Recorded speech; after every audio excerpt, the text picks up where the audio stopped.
All right, we're here again with Laura. Laura, besides being a great Rotarian, I know that you are also a master gardener, and you've brought some great programs to Rotary and Rotary International. Can you tell us a little bit about the Enabling Gardens? The Enabling Gardens are done actually here in New Jersey. We started 4 pilots in 5 counties. The 4 pilots and the counties are Somerset right here, the Carrier Clinic, the Union County Community Access Unlimited at a group home, one of the community access group homes with a local partnership of the Scouts and Home Depot. In Hunterdon County, the administrative offices, the government administration building right on Route 12, and that's the Somerset, Union, Hunterdon, Middlesex. Actually, we have 2 in Middlesex. One is at the Rutgers George H. Cook campus at Floriculture Greenhouses, and that is a site to be developed. It's a 25,000 square foot closed-in courtyard, but it is outdoors. And the second location is Aristacare nursing homes. There are 5 nursing facilities in 4 counties of Aristacare. We're actually going to have interior plantscapes on all of the residential floors, subacute, memory care, and long-term unit floors. And we actually just finalized the wish list with Aristacare for all the plant materials. And the patients ages 65 to 105 will actually be taking care of these plants as part of their therapy in their subacute, memory care, and long-term care units. Wow, that's amazing. I know you're into horticultural therapy, and people that might not know what that means, can you tell us some of the benefits of the Enabling Gardens and horticultural therapy?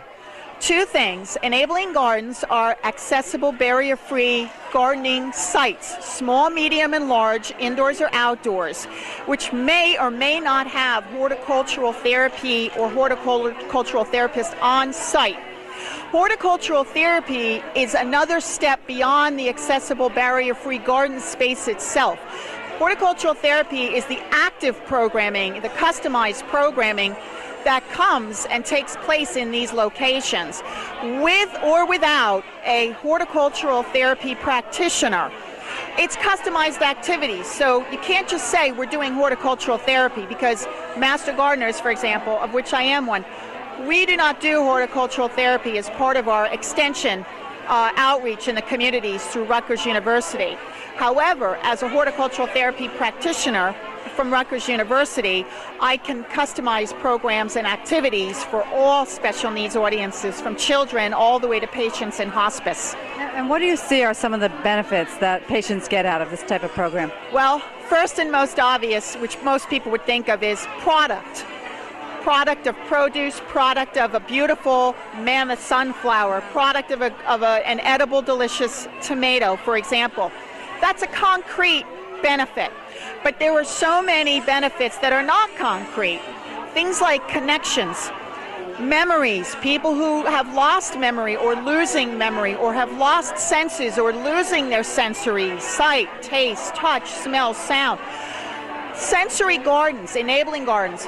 Horticultural therapy can renew the senses again. One of the senses that are most primitive is the sense of smell, the gustatory sense of smell. By one losing that sense, if by looking at a rose, for example, they can actually restore some level of sense of smell of what that rose is like. And in addition, recall memories of maybe growing roses or growing flowers as a child, or gardening with someone, a parent, a loved one, as a child or through their adult life. It's very interesting. I have clients actually who are in early stages of Alzheimer's. One of them cannot remember my name. She calls me the flower lady. However, every time we're together, she actually can remember countless memories of her gardening and working with flowers, making arrangements, putting seed in the ground. But she cannot remember what she ate for breakfast. But she can recount story after story and memory after memory. So when we talk about benefits, there's the tangible, the product, and then there's the intangible from all that I just described, stimulating the senses, rehabilitation, habilitation. Rehabilitation.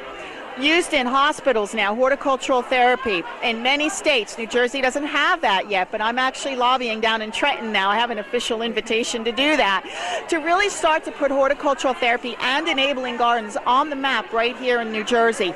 We're not, and we have incredible resources here.